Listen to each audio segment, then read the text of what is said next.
Hey there, welcome back to Farmcraft. I'm John. This is my disassembled truck, and in this video we are going to finish this thing up. So a quick recap, this is a 2005 Dodge Ram 2500. I've owned it since it's new, and it had a lot of rust on it. I went to several body shops trying to get it fixed, and none of them wanted to work on rust. It was up to me to fix it, or I was going to sell my truck. So of course I tore into it. I removed the bed, and then I worked on the frame. I applied a POR 15 paint finish on the frame. Then I attacked the right rocker panel and the right cab corner. And that was my first time ever doing body work, and it turned out okay. Then I went on and worked on the control arms. Next, I attacked the worst area of the truck, the left rocker panel, and that was quite an epic repair, but it went very well. I had pretty good results. And then I thought, well, I'm just gonna do a quick patch-up job on the bed, and the bed ended up being a lot more work than I was anticipating, like things usually are, but we got that done. Now, in this video, I'm gonna do something that I should have done years ago, and something that a lot of you guys should probably do to your trucks. I'm basically gonna rust-proof it. There's several things you can do to prevent this from happening in the first place. There's also a few other things beyond just rust-proofing that I wanna do to this bed before we put it back on. So let's get into it.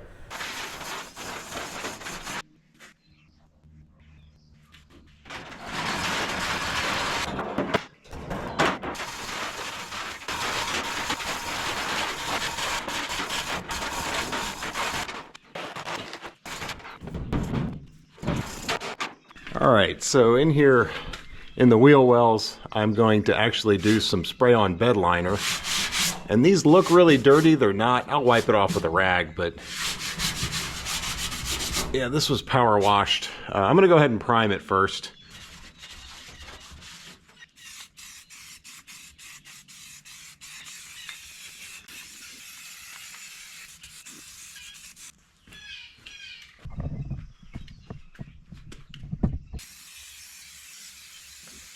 And you may recall I also needed to put high heat paint here.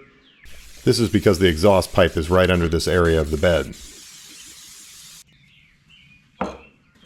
Quite a few places inside the bed where we plug welded or messed up the paint. I'm going to go ahead and just get some primer and something on there. I don't have any more of the truck color left, so it's going to be whatever I've got.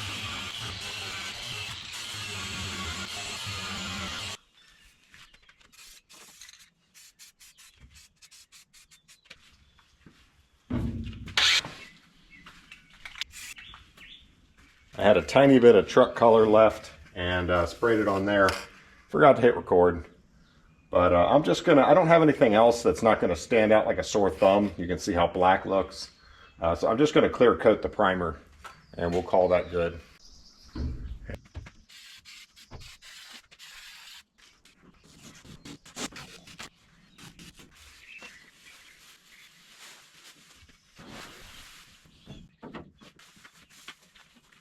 Yeah, I figured I'd start spraying that bed liner stuff and it would spatter all over that I just fixed. So I actually had to do some taping off. So this spray on bed liner leaves a much thicker and tougher coating than paint would. It's not exactly a bed liner in my view, but it's definitely more than paint and should hold up to some of the abuse that this area is going to see. And after that dried for 10 minutes, I put on another coat on both sides. And I had a little bit left over in the can, so I used it up on a couple other areas.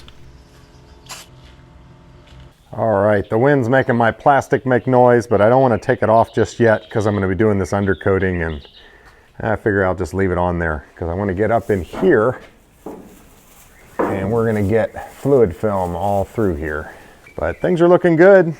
The truck bed lining, I think, came out really well on those fender wells there, or wheel wells, whatever you want to call them, Swiss cheese wheel wells. Give it a little extra protection. Rock goes flying up and hits it. Won't get right through it like it would with paint.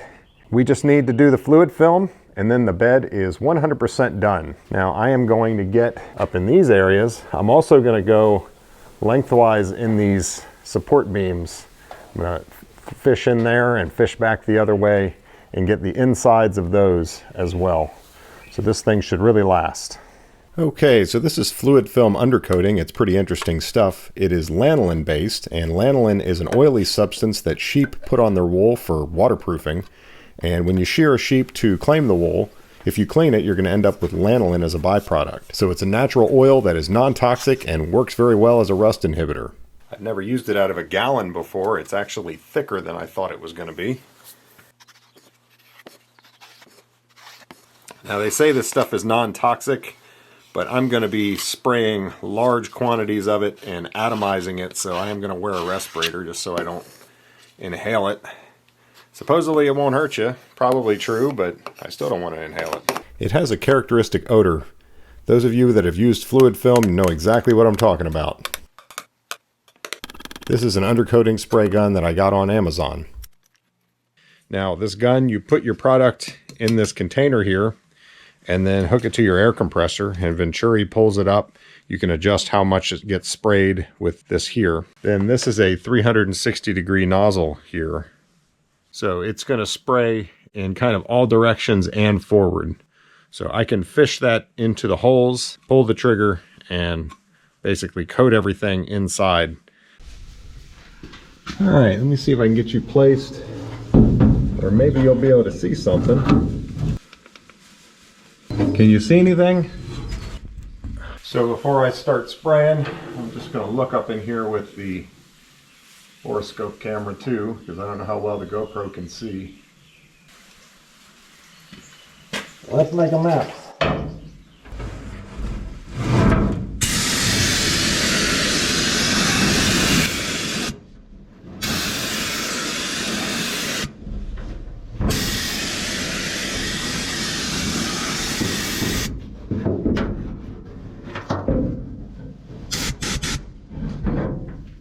I started out using a nozzle that's designed to shoot sideways and realized I needed to go to the shoot forward straight nozzle to get up in the highest spots. I get those later.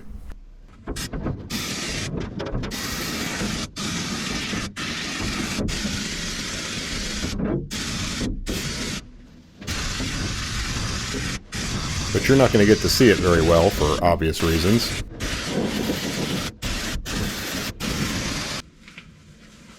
Alright, let's see how we look up here. So it's kind of hard to film this. I got pretty good coverage. I still work on this a little bit more after filming this. Fluid film actually creeps along the metal and will cover more than it does when you initially spray it. So I'm pretty happy with what I'm seeing.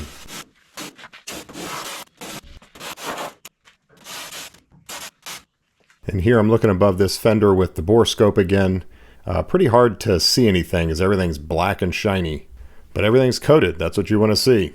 So this video is sponsored by Vevor. We're looking at their hydraulic test kit today.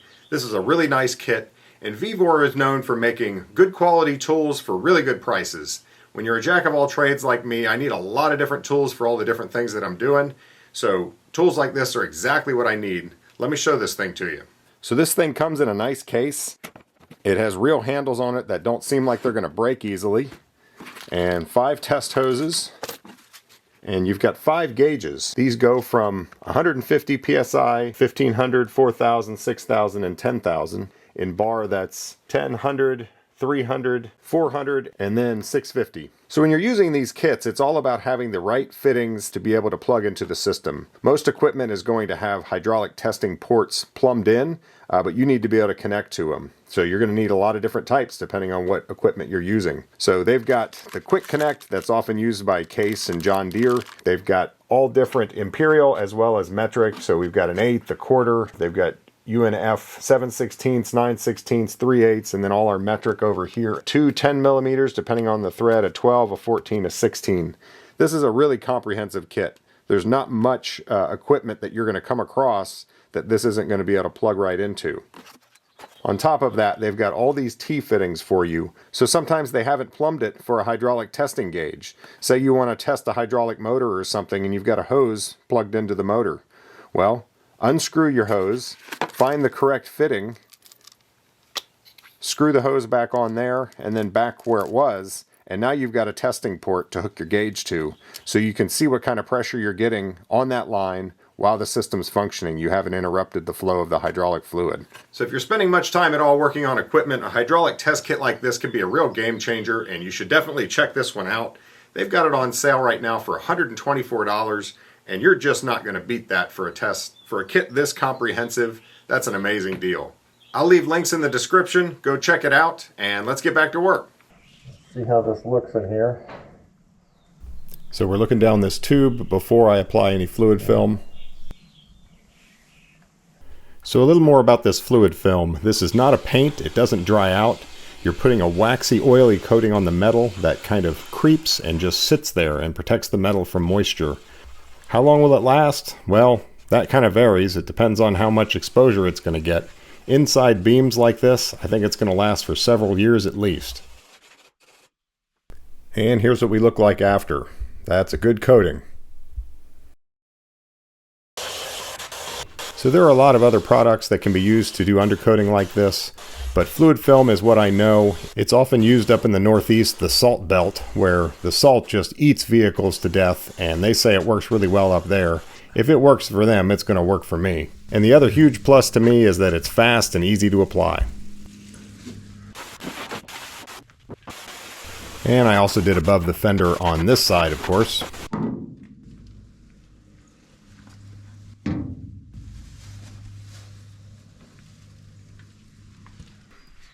Go ahead and get this plastic off here. I did see some got through there, but see, this is just basically wax. I can wipe it off. It's not really going to hurt anything. I just left the stuff on there so I didn't make too much of a mess.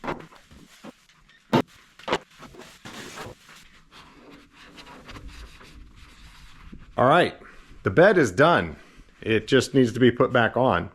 But before I do that, I need to do the fluid film treatment on the truck. And before I do that, I actually am going to do a different kind of treatment. I've already gotten everything that's external, so I'm not worried about that. But I haven't been able to get anything inside any of the beams. These cross members, the long beams. There's another cross member right here. Inside of that is just rusty, flaky metal. So I want to put fluid film in there, but actually before I do that, I'm going to go ahead and do a rust treatment inside there. I bought this guy on Amazon. It was pretty cheap with the intention of using it for fluid film, but then I thought, why not rust treat first? Can't hurt. This will go ahead and convert the rust to a much more stable state, the iron oxide into iron phosphate. And I will put that on there, and we're going to let that dry. And then once it's dry, I'll fluid film it. And seems like that can only be a benefit in my view. This is pretty cheap. I've got the gun anyway. Let's give it a try, see if this works. For the record, I've never heard of anyone doing this.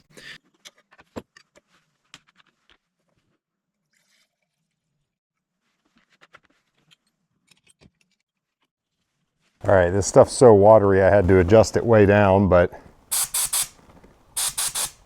I think that's a pretty good spray, atomizing it pretty well. It does drip a lot after I've sprayed. I have trouble believing it's that big of a deal, but they say it's not good for concrete. So I've got some drop claws down. Let's knock this out.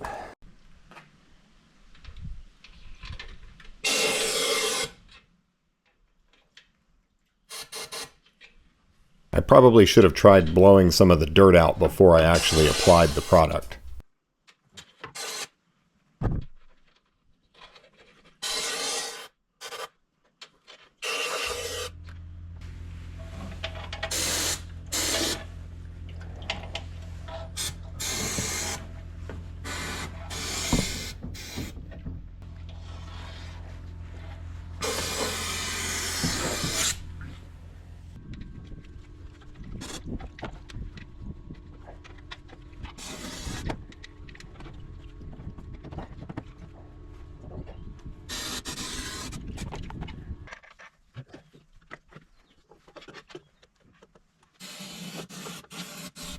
There's plenty of holes in the beams and the cross members to be able to treat everything.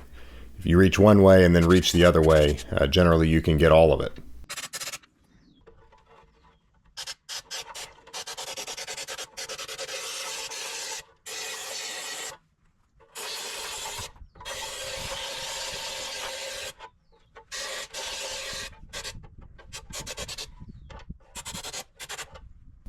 Here you can see some of the patches that I put on the frame before I did the POR15. I actually stuck a borescope in there before I sprayed any OSFO just to see what it looked like, kind of a before and after. This is the top of a beam, so it doesn't look too bad. And now we're looking at the bottom. You'll see the scope in just a second. I've got it curled back on itself. Yeah. And now we're looking lengthwise down a beam. Again, this is all before spraying. We'll spray it in just a minute and then look again.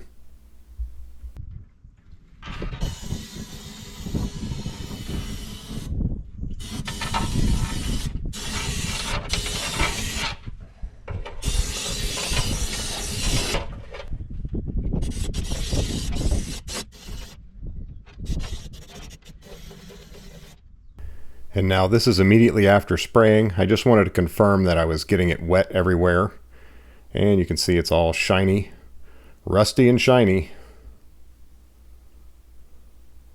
But yeah, it looks like I got a good coating on everything. And then looking lengthwise down the beam again, everything looks wet. I did everything I could do from underneath, so let's lower this sucker down.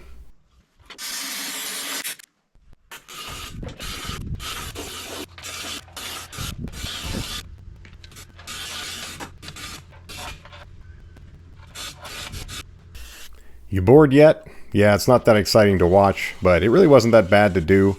I should have worn gloves. It didn't hurt me or anything, but I'm just sitting here watching the footage and realized I didn't have gloves on. But it took me less than an hour to do the whole frame, probably 50 minutes. So now I want to go on and do the fluid film, but I know what you're thinking. Well, you just put that OSFO in there. It's going to take a long time for that stuff to react and dry out and everything. You don't want to go throwing fluid film right on top of it. Well, I haven't been entirely honest with you. I treated the inside of those beams before I started working on the bed. So, they're dry. Let's see how it looks after the OSFO has reacted and dried. It's been more than a week. Yeah, OSFO can leave a white chalky residue, which is what I'm seeing there. For the record, I don't know for sure that this is a great idea or a good idea, or maybe it's even a bad idea. I don't see what it would hurt. The way I see it, that iron phosphate is a more stable form than the iron oxide that was there.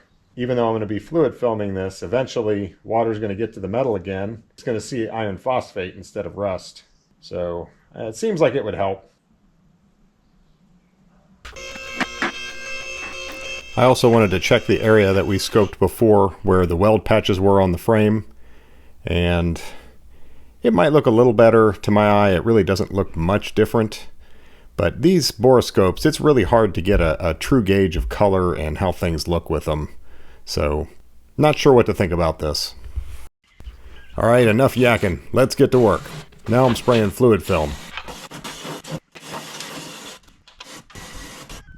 So this is the borescope camera looking down the center of the beam, and I'm spraying fluid film from the direction that you're looking. And I was hoping we'd be able to see some of it actually spraying on the insides of the beam, but instead, this is what we get. After spraying, you can see there's a pretty good coating on everything. Everything's wet and shiny. I must say it was disappointing. I was hoping to get some really good footage using the borescope and the GoPro camera to really kind of see everything, but it was all pretty challenging to get on camera. So you've already seen this before. It's just fluid film this time instead of OSFO. Just feeding the 360-degree spray nozzle in all the holes.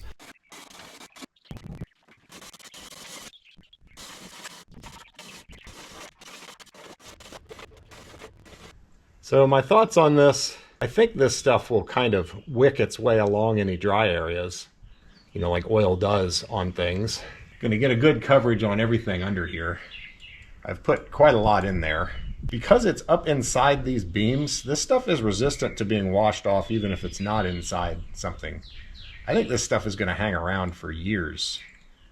I might, you know, in a couple years, I might do the inside again and obviously see how the outside is doing. I'm kind of thinking that I'm not going to have to keep repeating this over and over again. I think if I spray inside these beams, maybe even just once, but certainly twice, I think this thing's going to be good for a long time. So that's where I am. Let's put the truck down and I will do the back side. And are we done? Well, we have to put it back together. No, we can't be done. Impossible.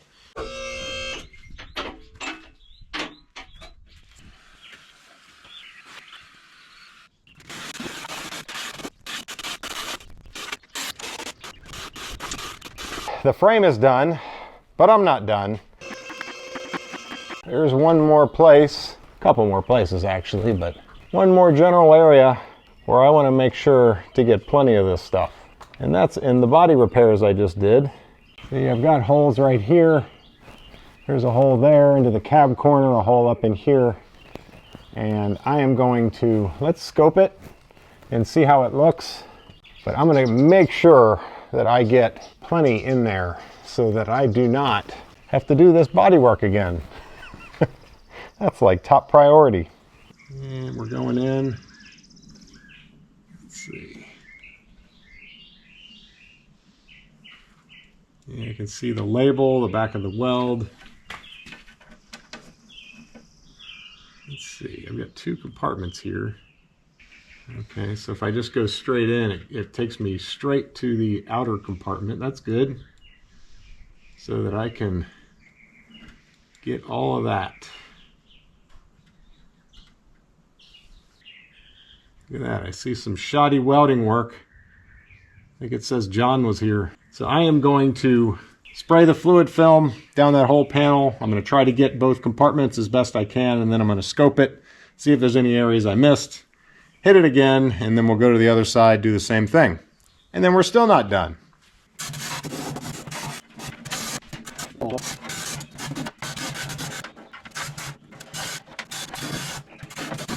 So I'm trying to feel and make sure I get the near compartment and then the far compartment both.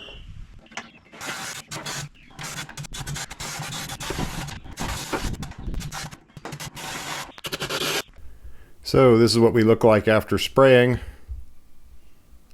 This is the same hole that we went in the first time where I could see that label. And you can still see it. Got a bunch of fluid film on it and all around it. I think that'll do. Yep. Everything's black and shiny. And I did check the full length of the panel, and I had a pretty good coverage everywhere. Happy with it. So I went on and did the other side. I got inside that rocker panel, got it pretty well, and I'm not even going to bother showing you because I think you're getting tired of seeing that, and I know I'm getting tired of filming it. So let's let this thing back down. All right, here is the last thing that I want to do, and that is get up in those holes there and just get the bottom portion of the doors, because that's where it's going to rust. Now, if you want to be really complete, you can take that panel off and get in there, and maybe you could take that off, take that screw out. Maybe if you're in the real rust belt, you have to do that, but I just don't think that's necessary for me. These doors actually look really good. I'm just trying to keep them that way.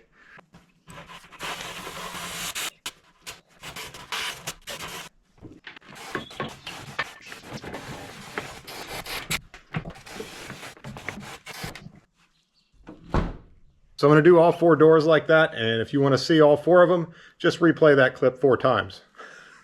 All right, I'm done with the fluid film. So how is cleaning up the tools afterwards? I just used some Zep degreaser, it's what I had on hand, and put it in the sprayer. You can see it clears the hose out nicely. And now changing to the other spray hose, we'll clean that out.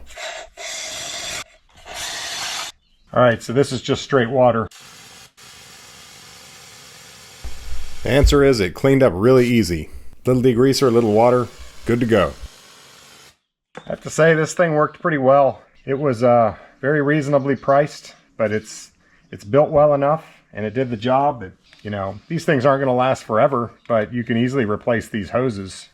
Yeah, I'll leave a link. Yeah, I picked the truck back up again. One thing I forgot, while there were a bunch of holes in the original too, they were not uncovered from the factory. They were covered with some heavy-duty tape.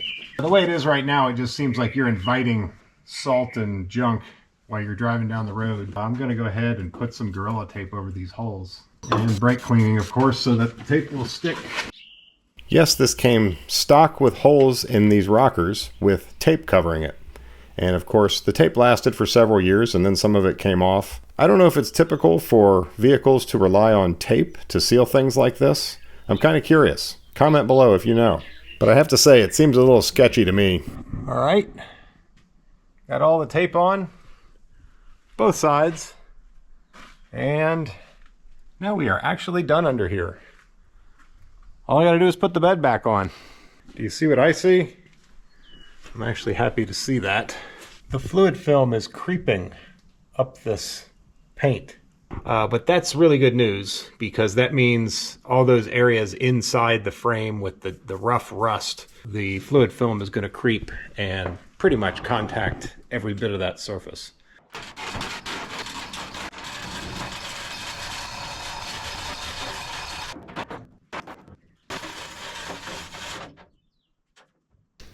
Let's get ready to put this bed back on.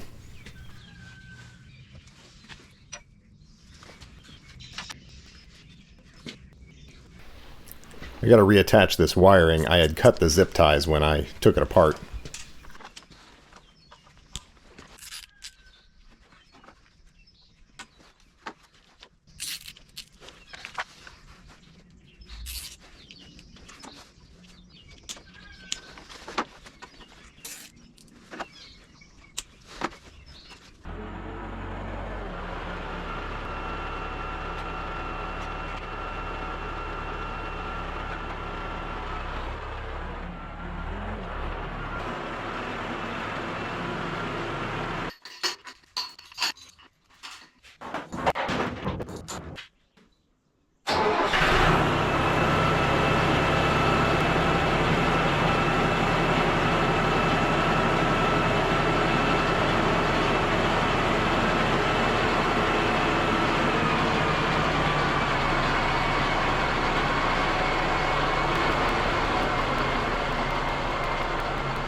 To come back, it's sitting up there. Something like that. Looking like a truck again, finally. You can see my support is sitting on that little pad. Same there. And then this one has a steel plate there.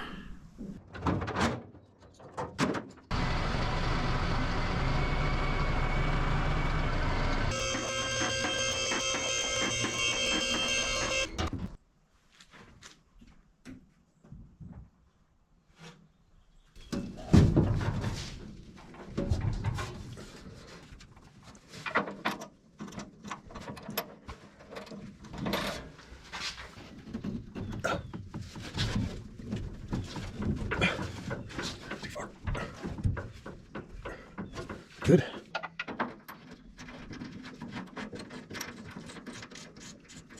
Good start. You always worry if those bolt holes are going to line up when you welded the new nut on. All right. They are all lining up.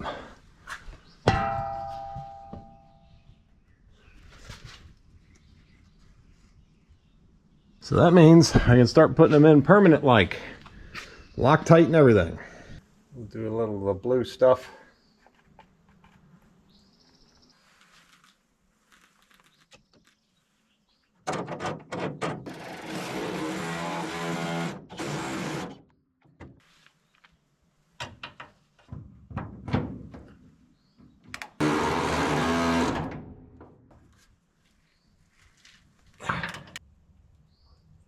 Click.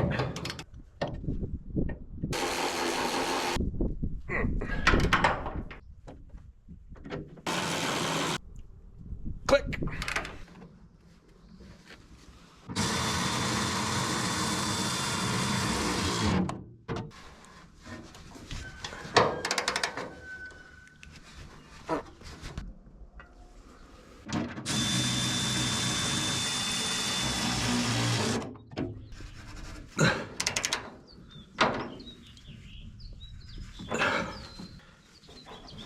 That's not going anywhere. You might recall this this ground strap went right there, went in with a self tapper before. I'm gonna do it again. That's not going anywhere. It was time to put the mud flaps back on.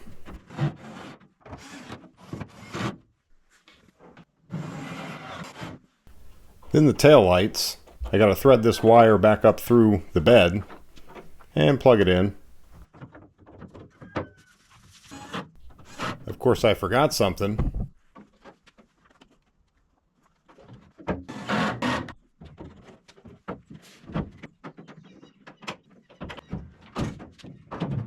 Looking good. So what did I forget? Well, the frustration clips on both sides. I came back and put them in later. And now on to reattaching the fuel filler. This turned out to be a little more difficult than I thought it would be.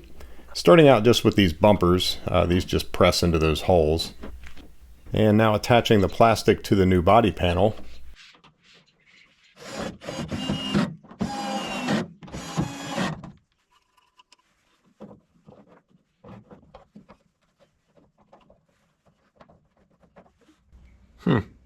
Those holes don't line up.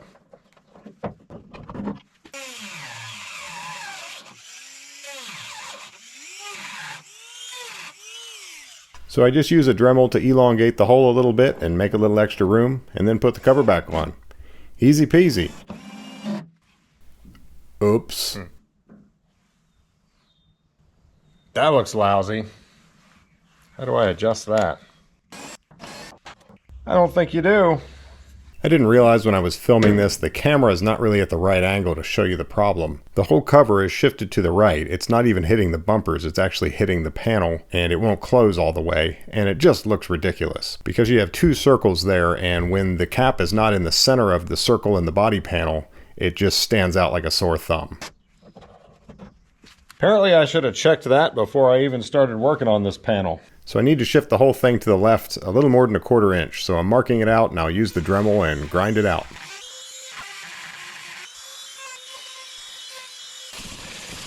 And after a lot of back and forth, grind, test, I found that I had to grind this off too. It was too low, now it's too high. Darn it.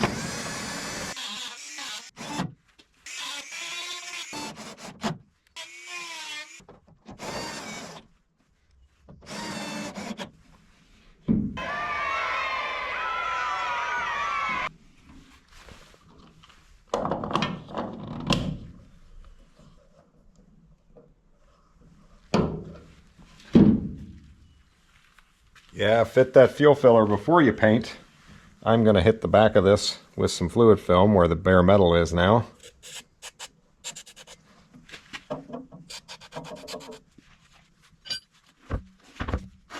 So unless I'm mistaken, the only thing I have left to do is put the spare tire back.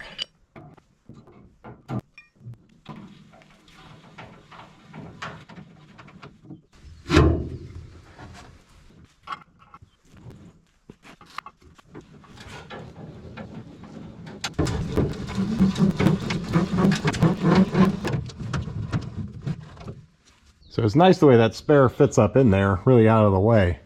But it's really close to this exhaust, and I actually shifted it that way. If you let it hang straight down, this would be maybe a finger width. Really close. And that worried me for a while, but you know, this is stock. Everything's stock on this truck. It seems like, you know, this rubber sitting here right beside this hot exhaust is a setup for melting or fire or something like that, but vulcanized rubber is pretty tough. I don't think it's a problem. Like, for instance, that is rubber right there, that hanger. And it's one finger width away from the exhaust, right behind the cat. So that is going to get much hotter than that tire ever would. And it looks fine.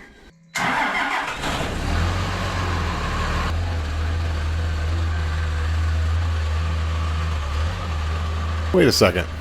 That almost looks like a nice truck. All right, guys, that Ram is rescued. I don't know what else I can do as far as the rust control is concerned. I'm pretty happy with the results. I mean, obviously you can see there on the paint. Pretty obvious that some repair work was done. But the thing is, it's gonna get covered with that. So it won't be long before that's gonna blend right in with dirt. And hopefully those little apprentice marks there will also blend in and disappear. Now, actually, there is one thing I'm thinking, but they're like $100. Let me ask you guys advice. They make a plastic fender liner aftermarket that you can buy for that will cover all this up so that I'm not throwing, well, see, that is covered. The front here is not. Stuff can get up, I just got a bunch of fluid film on me. Stuff can get up in there and get on top of that fender.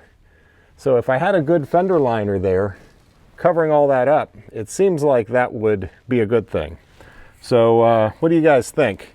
Is that worth $100? Is it going to make any difference? Does anyone have them? Do they like them? Recommend a company that makes them? All that kind of stuff. Yeah, there is a little ditzel in the edge of the bed here that I was going to Bondo and paint when I had it out, and I forgot. And now it's just never going to happen. Don't look. The big question, was this all worth it to me? The simple answer is yes, and here's my thinking on this. Trucks like this retain their value very well. If you look for a truck like this, a 2005 Dodge Ram 2500 in reasonable shape with a Cummins in it, you're going to pay $20,000 for it at least. And the fact that this is pre-def, it makes that engine very much in demand. Now, was my truck worth $20,000 when I started? I seriously doubt it. I don't think anyone's going to pay that when I got rust all over the thing, rust on the frame. You know, it was in pretty rough shape, or it was certainly getting there. My thinking is it was worth somewhere around 10.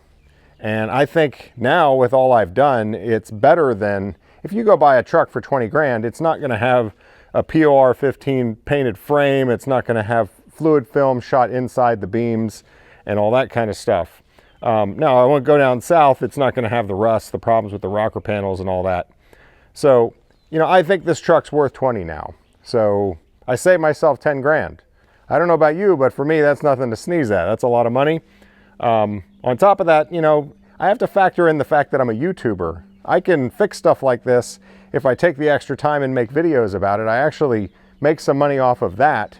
If I just go buy a new truck, all I'm doing is forking over money. So all in all, I think it was a good financial decision. I definitely would have repaired the cab corners and the rocker panels like I did. I'm really happy with how that came out. The bed, boy. So the bed, I was hoping I was going to be able to do, boy, I'm optimistic. I was hoping I was going to be able to do each fender in a day. And that turned out to be ridiculous. With the structural work, both fenders, all the painting and the Bondo and everything, it took me a full week. And it was a full day, every day, week's worth of work to do that bed. So I'm still not real happy about that, but I do like the look of the truck. You know, a flatbed really changes everything. And we take this truck on family trips at times. We'll go camping, we go boating. I'm towing stuff down the interstate. So I kind of like having the stock bed. All that said, I'm still kind of mixed on the bed. That was an awful lot of work for something that's just, but now that it's done, hey, it's done, and I'm not going to do that again. So was it worth it to me? Absolutely. And I will keep you guys updated on how the POR 15 does. I certainly hope it holds up like they say it will. My plan is, if I have problems with it, I'm just going to fluid film. I'm going to do a fluid film on the outside wherever the metal's getting exposed and rusting again. My hope is that that POR 15 will hold up for at least 10 years, and you know, with me spraying in the beams, I think I'm good for quite a while now. Let me know what you guys think. Am I crazy? It's possible. Thanks for watching. We'll see you on the next one.